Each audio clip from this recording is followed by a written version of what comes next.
Hello, beautiful souls. This is Atul Krishna Das, and I am here as your host today in another episode of Ashram Talks. Today, we continue on chapter number 4, and sometimes, and I have heard this also in some comments, um, people may feel like they don't know exactly how to interact with Krishna or with God. And we may feel like there is only one way and the right way in order to do that.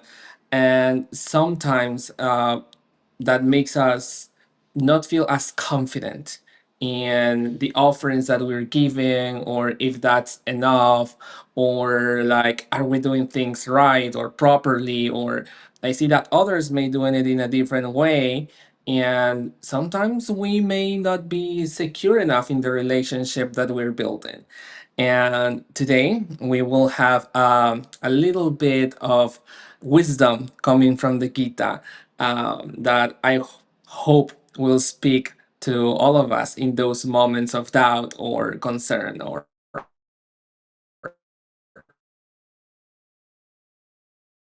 how to offer this today. We will have in here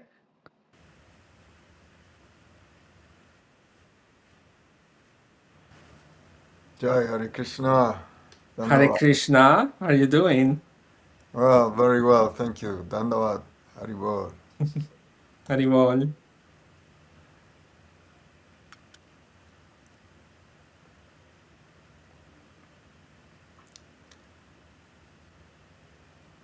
So, Um, yes, Rangapuri. So, how would you like to start today? well, we have a very interesting verse in the chapter 4, the 32nd verse. Is very interesting because addresses what you just said. What can we do? How can we do it? Do we need to become different or what? So I think this is going to clear up many of these things.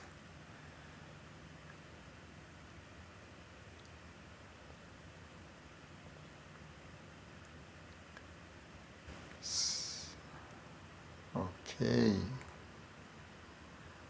so this is the verse. Om Jnana Timirandasya Jananjana Shalakaya Chakshurumilitam Jana Tasmai Shri Gurave Namaha. Jai. Evam Bahuvida Yagya Vitata Brahmanomuke Karmajam Viditam Sarvam Evam Gyatva Vimokshase. All these different types of sacrifice are approved by the Vedas, and all of them are born of different types of work. Knowing them as such, you will become liberated. So interesting. So Prabhupada explains this. Different types of sacrifice are discussed above, are mentioned in the Vedas to suit the different types of worker. Work and action can be interchanged because the Sanskrit is karma for this. Because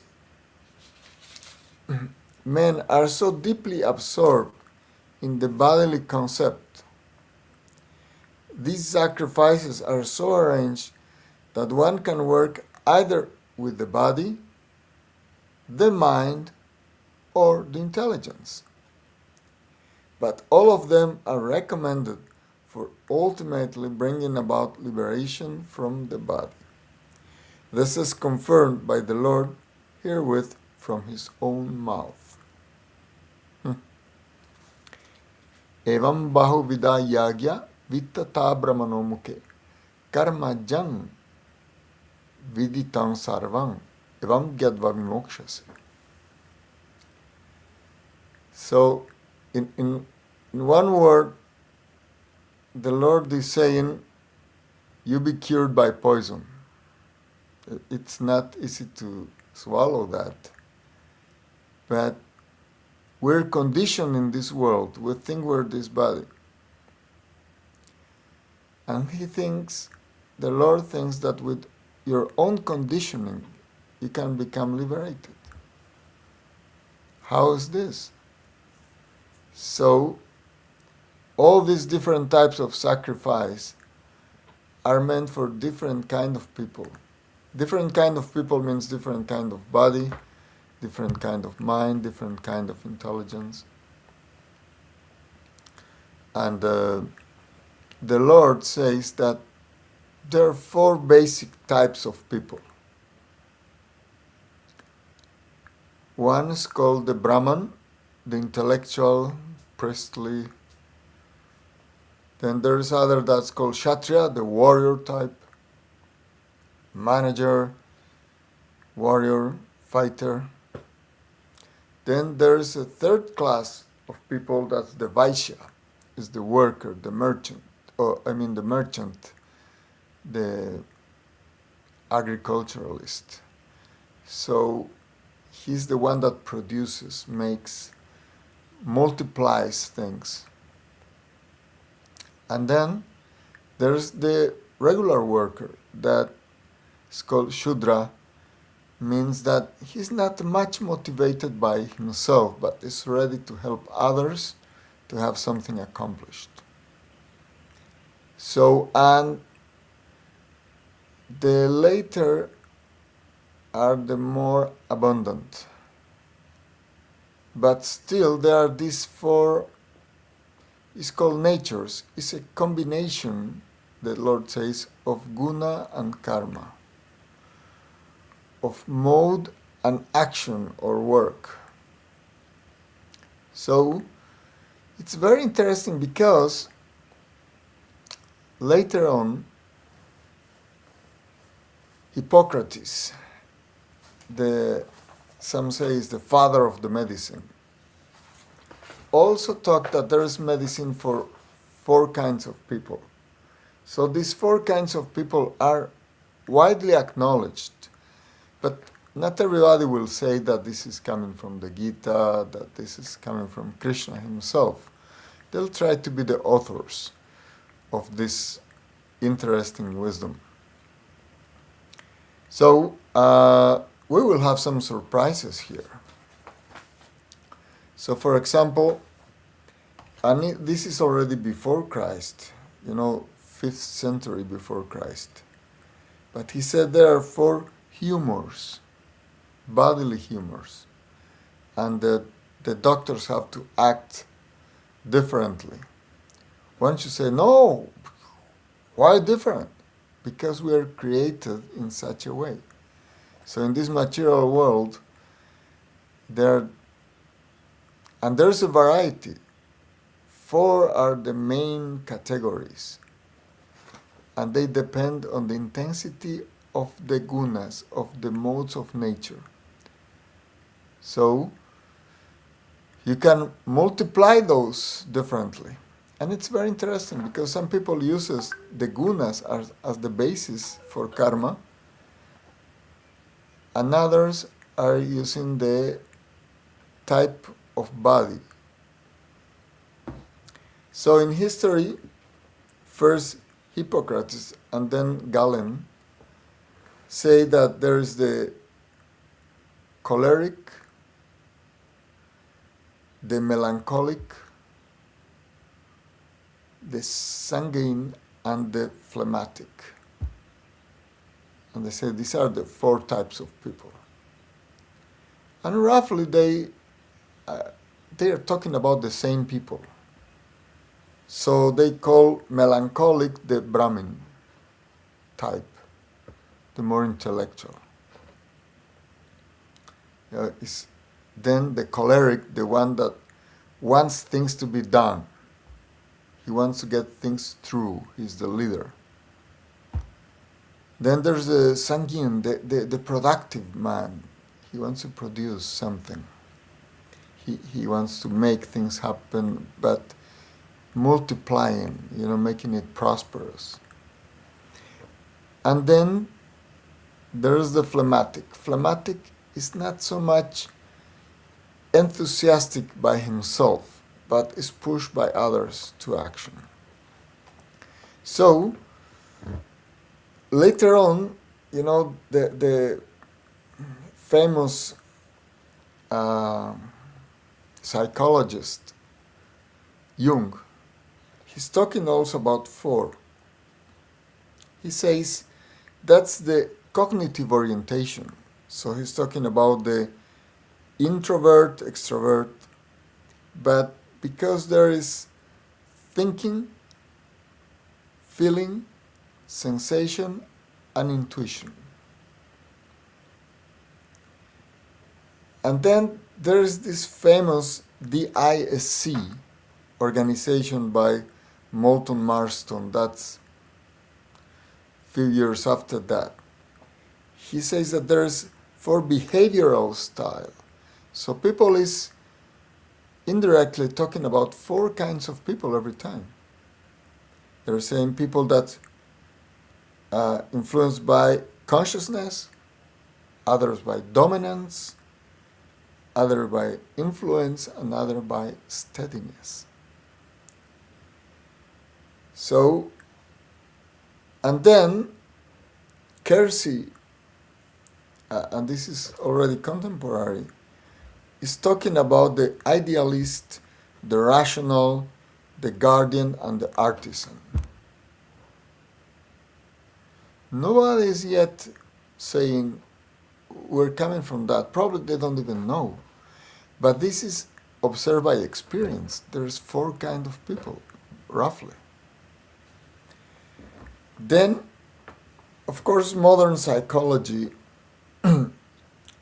is supposedly based on science. They call it the 5 big types, psychological types. But one of those types is just grades of openness and closeness of a person. But the other traits are consciousness, agreeableness, neuroticism, and then this openness and closeness. So, it's so interesting. The Vedic version says that there are 3 modes of nature.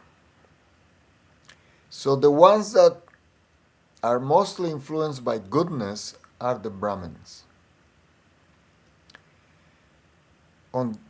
Then, when there is strong influence of passion with some goodness, that's called the Kshatriya type. This is the warrior. He has some goodness, but he has a strong passion. And both are considered intelligent.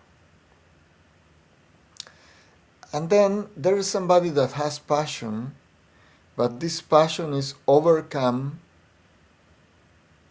or mixed, we can say, with ignorance, with tamas. So this combination makes the Vaishya, because he wants things done, but he's a bit lazy. So he needs somebody else to do these things. So this laziness is coming from Tama. But what? Will he get help from a tamasic person? Yes. Because he's going to use something like a bait, like money. You do this, I'll give you money. Okay, I'll do it. So those are the workers. And these 4 types work in different fields. So somebody is mostly serving by his intelligence. Somebody is mostly serving by, his managerial capacity. Somebody is serving because he's able to produce. Somebody is serving because he's able to help. And that's what Krishna is saying here, karma jan. So sacrifice is not something so distant that you need to go to other planet to practice. Whatever you are, you can offer to God. The only thing suggested is try to offer your best version. Be purified. And that same thing that's conditioning you will be the cause of your liberation. So your action or your work offered as a sacrifice will be the tool for your liberation. Yeah, so liberation is beyond even goodness. Pure devotion is called Shuddha Sattva, pure goodness. And how it looks like. Pure goodness, what does it mean? Isn't goodness pure enough? Pure goodness means beyond these modes. So we find like great liberated souls, great acharyas, like Bhaktisiddhanta Sarasvati, the guru of Prabhupada. He's so daring. A person wouldn't easily connect that to goodness. Why? Everybody goes to the holy dam, they walk barefoot, very humble. And you find Bhaktisiddhanta coming into Vrindavan in a car. Dressed in a coat and using shoes. One could say, why? Because he's trying to have the British attracted to the beauty of the holy dam. So he's bringing some British in a car. So he's preaching. So for preaching work, he's ready to give up conventional Indian lifestyle, we would say the Vedic manners, the orthodox. But that's pure goodness. He's going beyond these modes. He's doing what is required to be done. He does the needful. That's a very interesting phrase that Prabhupada also used very often. He said, do the needful. And that's pure goodness. And that link to Krishna is devotional service. So the same Bhaktisiddhanta Sarasvati, when big press, very noisy, he says, okay, this will be our preaching. This is our Brihat Mridanga. This Mridanga we play is nice, but it's not good enough. We need a Mridanga that will go beyond, these walls, beyond these towns, will go everywhere. And by then it was printed. Today we're doing the same through the internet, but before it had to be printed. So he decided to buy a press. And then devotees are asking, where should we put the press? And he gave, everybody was thinking, oh, this is very noisy, so we can put, very far from the temple, so we can, very happily chant Hare Krishna, worship the deity. He said, no, put them beside the deity. What? Yes, because the deity will be pleased with the sound of the printing press. You're talking serious? Yes. And this is pure goodness. So the deity will be pleased hearing to this noise. Why? Because the glories of the Lord, the glories of the devotees are being spread. Imagine that.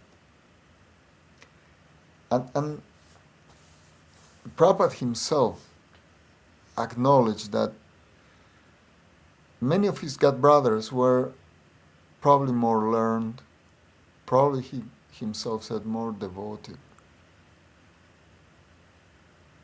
But what's the difference?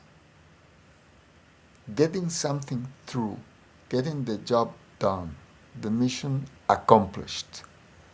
Whatever it takes, that's Rupa Goswami's spirit. Yena tena prakarena, do whatever. Prabhupada translated that by hook or by crook. Get the message through. Do it. Just do it. So, this is kind of, in short, I would say the colloquial interpretation of this. Sacrifice is diverse because people is diverse. But whatever you have, whatever you are, whatever you believe you are, you can offer to God. Just polish a little bit, clean up, make it clean. If you're offering food, make it vegetarian, make it clean, make it pure. That's nice. Do it. Okay, I'm doing this other thing. Okay, just clean it up, do it nicer, and offer to God.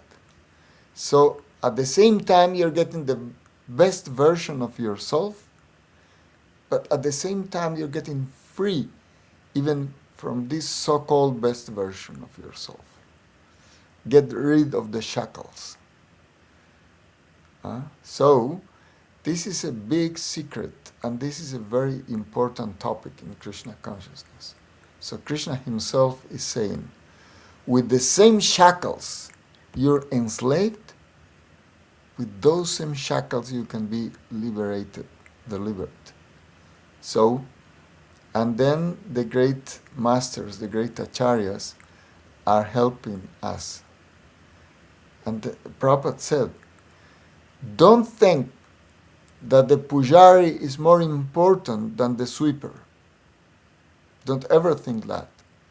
Or that the intellectual, the sharp brain or learned, whatever, is better than somebody that's, washing the floor or somebody that's cooking. No. He says, this is the absolute. Anything you do for Krishna is absolute. And Krishna says, have one condition, and we're fulfilling that condition. Do it out of love, and I'll take it. So this is the Krishna consciousness formula. Yeah. So I wonder if you want to ask something or maybe need correction on something. Please, go ahead.